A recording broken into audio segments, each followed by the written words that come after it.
മഹാരാഷ്ട്രയിലെ പൂനെയിൽ സ്ഥിതി ചെയ്യുന്ന സുൽത്താൻ മുഹമ്മദ് ഷാ ആഗാ ഖാൻ മൂന്നാമന് പണികഴിപ്പിച്ച ചരിത്ര പ്രാധാന്യമുള്ള ഒരു കൊട്ടാരമാണ് ആഗാ ഖാൻ കൊട്ടാരം. 1982 പണികഴിപ്പിച്ചിട്ടുള്ള ഈ കൊട്ടാരം ഇന്ത്യൻ സ്വാതന്ത്ര്യ ചരിത്രവുമായി അഭേദ്യമായി ബന്ധപ്പെട്ട് കിടക്കുന്ന ഒരു ചരിത്ര സ്മാരകം കൂടിയാണ്. ഇന്ത്യൻ സ്വാതന്ത്ര്യ സമരകാലത്ത് മഹാത്മാഗാന്ധി, കസ്തൂർബ ഗാന്ധി, സരോജിനി നായിഡു, ഗാന്ധിയുടെ പ്രൈവറ്റ് സെക്രട്ടറി ആയിരുന്ന മഹാദേവ് ദേശായി എന്നിവരെ തടവിൽ പാർപ്പിച്ചിരുന്നത് ആഗാ ഖാൻ കൊട്ടാരത്തിലായിരുന്നു. ക്വിറ്റ് ഇന്ത്യ പ്രസ്ഥാനവുമായി ബന്ധപ്പെട്ട് 1942 ആഗസ്റ്റ് 9 മുതൽ 1944 മെയ് 6 വരെയാണ് ഗാന്ധിയെയും പത്നി കസ്തൂർബയെയും മഹാദേവ ദേശായിയെയും തടവിൽ പാർപ്പിച്ചിരുന്നത്.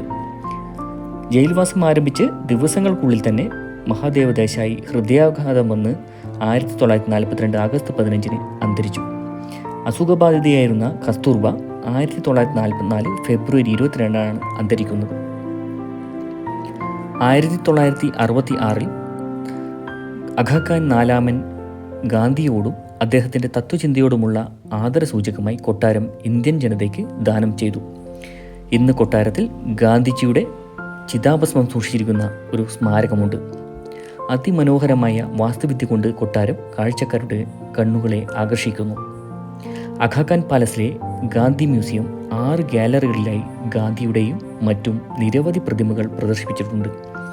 ക്വിറ്റ് ഇന്ത്യ സമരത്തിൻ്റെ ചരിത്രം ചിത്രീകരിക്കുന്ന ചാർട്ടുകൾ, ഡയഗ്രങ്ങൾ അടങ്ങിയ നിരവധി പ്രദർശനങ്ങൾ ഇവിടെയുണ്ട്.